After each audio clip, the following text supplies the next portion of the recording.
गीता साहिब में 18 अध्याय न 18 अध्यायन जो आध्यात्मिक रूप से अलग अलग नालो आ।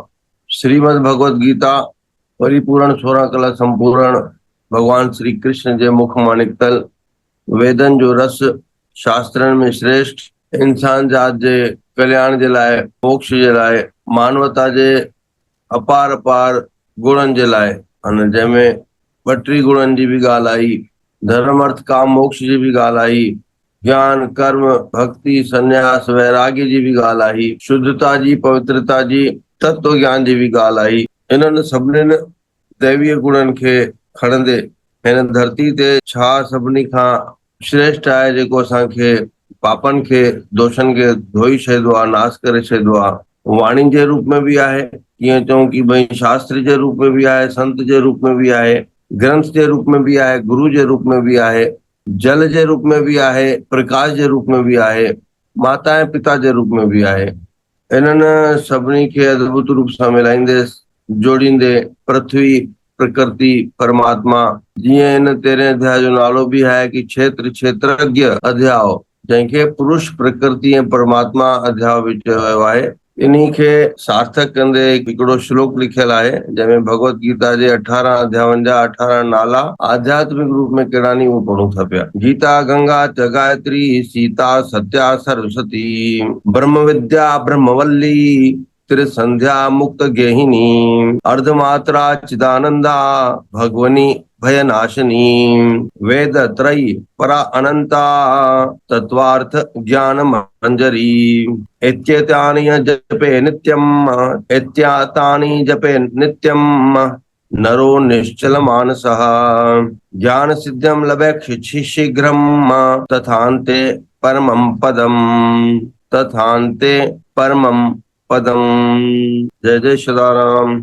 बहिरन्तश्च भूतानाम अचरम चरम एव च सूक्ष्मत्वात् तत् अविज्ञेयम् दूरस्थम चान्तिके च तत् दूरस्थम चान्तिके च तत् अविभक्तम च भूतेषु विभक्तमेव च स्थितम् भूतभृतो च तज्ज्ञम् ग्रसर्षणि प्रभ विष्णु च ज्योतिषाम् अपि ज्योति तमसः परम उच्यते ज्ञानं ज्ञेयं ज्ञानगम्यम् हृदय सर्वस्य विशिष्टतम् इति क्षेत्रं तथा ज्ञानं ज्ञेयं चोक्तं समासतः मद्भक्त एतत् विज्ञाय मत भावाय उपपद्यते प्रकृतिं पुरुषमच्चैव विद्यनादि उभावपि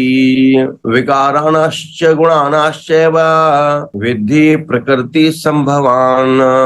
ओम तत्सत्। बहिरन्तश्च भूतानां चरमचरमेव च सूक्ष्मत्वादद्विज्ञेयं दूरस्थं चान्तिके च तत् अविभक्तं च भूतेषु विभक्तम् इव च स्थितं भूतभर्तृ च तज्ज्ञेयं ग्रसिष्णु प्रभविष्णु च ज्योतिषामपि तज्ज्योतिस्तमस्य परमुच्यते ज्ञानं ज्ञेयं ज्ञानगम्यं हृदि सर्वस्य विशिष्टतम् इति क्षेत्रं तथा ज्ञानं ज्ञेयं चोक्तं समासता मद्भक्ता एतद् विज्ञाय मद्भावायोपपद्यते प्रकृतिं पुरुषं चैव विदध्यानादि उभावपि विकारांश्च गुणांश्चैव विद्धि प्रकृतिं संभवान्। हरिओम तत्सत। हरिओम तत्सत। पहले क्षेत्र के बारे में बताया, फिर ज्ञानियों के लक्षण बताए, अब क्षेत्र के यानी पर ब्रह्म की ओर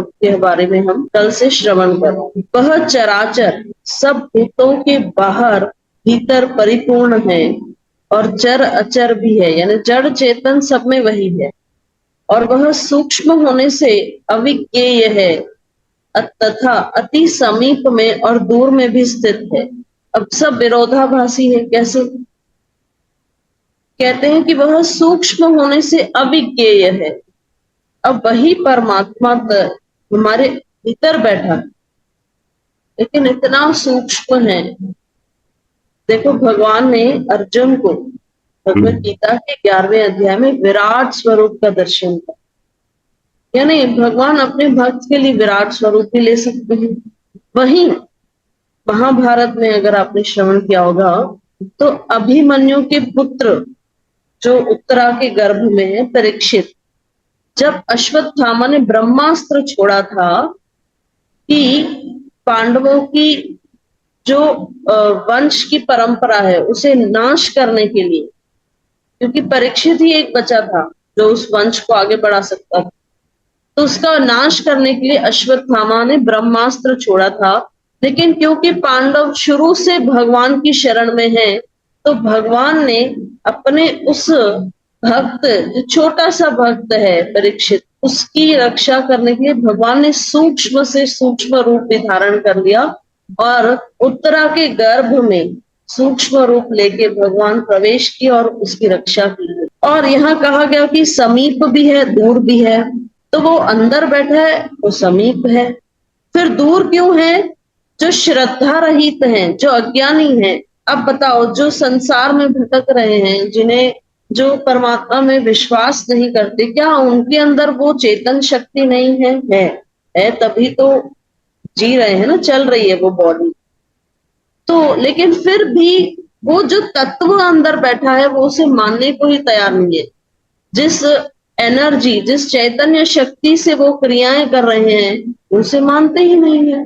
तो ऐसे जो श्रद्धा रहित अज्ञानी पुरुष हैं, उनके लिए वो कभी जानने में ही नहीं आते हैं, इसीलिए फिर दूर। आगे भगवान कहते हैं अविभक्तम च भूतेषु, वह परमात्मा है तो विभाग रहित, एक रूप से आकाश के सदृश परिपूर्ण होने पर भी, मतलब अविभक्त होने पर भी विभक्त हो जाता है। अविभक्त मतलब अनडिविजिबल है, फिर भी डिविजिबल हो जाता है। जैसे उस दिन दर्शन निहाल अंकल ने बहुत सुंदर उदाहरण दिया था कि जो बिजली है वो क्षेत्रज्ञ है और वो जो साधन है क्षेत्र है वही बिजली, बिजली वही है, बस अलग अलग साधन है। पंखे में जाती है तो ठंडी हवा देती है, हीटर में जाती है तो गर्म हवा देती है। यहाँ पर भगवान कह रहे हैं मैं अविभक्त हूँ, मैं इंडिविजिबल हूँ, लेकिन फिर भी विभक्त हो जाता हूँ, मतलब मैं डिवाइड हो जाता हूँ। ये जितने भी जीव तुम्हें दिखाई दे रहे हैं, चर अचर जड़ चेतन, ये सब मैं ही हूँ। उसके बाद भगवान कहते हैं और वही जानने योग्य परमात्मा विष्णु रूप से भूतों को धारण पोषण करने वाला, रुद्र रूप से संहार करने वाला तथा ब्रह्म रूप से सबको उत्पन्न करने वाला। अब आप बोलोगे आप इस श्लोक में देखो, कहीं पर भी ब्रह्मा विष्णु महेश ऐसे क्लियरली नहीं आया, अलग अलग शब्द बताए होंगे। भूत भृत ग्रसिष्णु प्रभ विष्णु, ये 3 नाम है। तो प्रभ विष्णु कौन है? जो उत्पन्न करता है, उसी को हम ब्रह्मा कहते हैं मान लो। फिर भूत भृत, तो विष्णु सहस्त्र नाम अगर आपने सुना होगा, तो वैसे हमने कभी विष्णु सहस्त्र नाम सुना नहीं था, लेकिन थैंक्स टू आजकल जो भी जिस स्कूल में हमारी बेटी पढ़ती है वहां पर होमवर्क ही शास्त्रों का दिया जाता है कि आपको ये लर्न करके आना है। तो इस बार वैकेशन होमवर्क मेरी बेटी को मिला, विष्णु सहस्त्र नाम उनको 5 से 6 श्लोक लर्न करवाना। तो उसमें पहला श्लोक था, वहीं से हमें ये पता चला। क्या पहला श्लोक है? ओम विश्वम विष्णु वषट्कारो भूत भव्य भवत प्रभु भूत कृत भूत भृत भावो भूतात्मा भूत भावनः। उसमें भी यही सेम वर्ड है, भूत भृत। तो भूत भृत मतलब जो सबका धारण पोषण करता है, वो विष्णु स्वरूप। ग्रसिष्णु कौन है? जो संहार करते हैं। अब प्रॉब्लम ये है कि हम जब जन्म हुआ तब प्रभु की कृपा मानते हैं, ठीक है, लेकिन जब मृत्यु हुई तो हमें बुरा लगता है। तो इसको बड़े सुंदर उदाहरण से हम समझें। जैसे एक माँ जब वो अपने बच्चे को जगाती है तो उसमें तो उसका प्रेम है ही। अब रात के 9-10 बज रहे हैं, सुबह बच्चे को स्कूल जाना है। अब माँ अपने बच्चे को डांट के भी सुलाएगी, जबरदस्ती रूम की लाइट स्विच ऑफ कर देगी, चुपचाप गो ऑफ टू स्लीप, चुपचाप सो जाओ और तुम्हारा स्कूल है। उस समय बच्चा सोचता है कैसी है मेरी मम्मी, मुझे खेलने ही नहीं देती है, इतने सारे खिलौने हैं, मुझे इतना कुछ करना है पर मुझे मम्मी खेलने ही नहीं देती। लेकिन जैसे जगाने में वो माँ का प्रेम है, वैसे सुलाने में भी माँ का प्रेम है। वो जानती है मैं इसे क्यों सुला रही हूँ, मेरा नेक्स्ट मोटिव क्या है। ऐसे ही जन्म में भगवान का प्रेम है, वैसे ही जब ये शरीर छूटता है, जब हम वो गहरी नींद, मृत्यु रूपी नींद में जाते हैं, तो उसमें भी भगवान का प्रेम है। भगवान जानते हैं कि अब ये शरीर शिथिल हो गया है, इस शरीर में वो एनर्जी नहीं बची कि भगवान ने पिछले श्लोकों में कहा चेतन विकार, तो वो चेतन शक्ति धीरे धीरे क्षीण हो रही है। अब अगर मैं इसे न्यू बॉडी दूंगा, कुछ फ्रेश, अब कोई भी व्यक्ति हो, यहाँ तक कि कोई कितना भी वृद्ध हो गया हो, अगर वो नया कपड़ा पहनता है तो वो खुश होता है कि यस मैंने नया कपड़ा पहना, चाहे वो कितना भी वृद्ध हो गया हो, भले वो सिंपल सा एक व्हाइट कुर्ता ही क्यों ना पहने, लेकिन फिर भी उसे प्रसन्नता होती कि मैंने नया ड्रेस पहना। क्योंकि जो नया कपड़ा है, जो नई ड्रेस है, वो सबको आनंद, वो सबको खुशी ही देती है। ऐसे ही भगवान जानते हैं कि अब ये शरीर पुराना हो गया है। भगवान ने दूसरे अध्याय में कहा ना कि जैसे व्यक्ति पुराने वस्त्र को छोड़कर नए वस्त्र धारण करता है, ऐसे ही जो जीव है, जीवात्मा है, जब ये शरीर शिथिल हो जाता है तो मैं इसे नया वस्त्र प्रदान, बस हमें ध्यान इतना रखना है कि हम इतने तो अच्छे कर्म करें कि हमें वापस एटलीस्ट मनुष्य शरीर मिले, कि हम फिर भगवान की भक्ति आगे बढ़ा पाए। भगवान कह रहे हैं संहार करने वाला भी मैं ही, वह पर ब्रह्म ज्योतियों का भी ज्योति एवं माया से अत्यंत परे कहा जाता है। तो जो तेज स्वरूप है, सूर्य, चंद्रमा, अग्नि, ये सब ज्योति भी भगवान कह रहे हैं वो पर ब्रह्म ज्योतियों का भी ज्योति वह मैं हूं। उसके बाद माया से अत्यंत परे, 7वें अध्याय में भगवान ने कहा ना कि जो मेरी शरण में आएगा, देवी ही ऐशा गुणमयी मम माया दुरतया, ये मेरी माया है। तो ये माया का भी बार बार निंदा करना या अस्वीकार करना ऐसे नहीं है, माया तो ऐसी है, माया तो ऐसी है, क्यों हमें टिप्पणियां करनी है। जो भक्त है वो स्वीकार साक्षी भाव से चलता है। सबसे ऊपर जो बताया गया वो साक्षी भाव। साक्षी भाव का मतलब क्या, कि जो भी हो रहा है मैं केवल उसे देख रहा हूं, ये सब मैं जो भी हो रहा है मैं इन सबसे ऊपर हूं। इस साक्षी भाव में जब हम आते हैं तो हम उस माया को भी पार कर पाते। फिर भगवान कह रहे हैं वह परमात्मा बोध स्वरूप जानने योग्य एवं तत्व ज्ञान से प्राप्त करने योग्य है।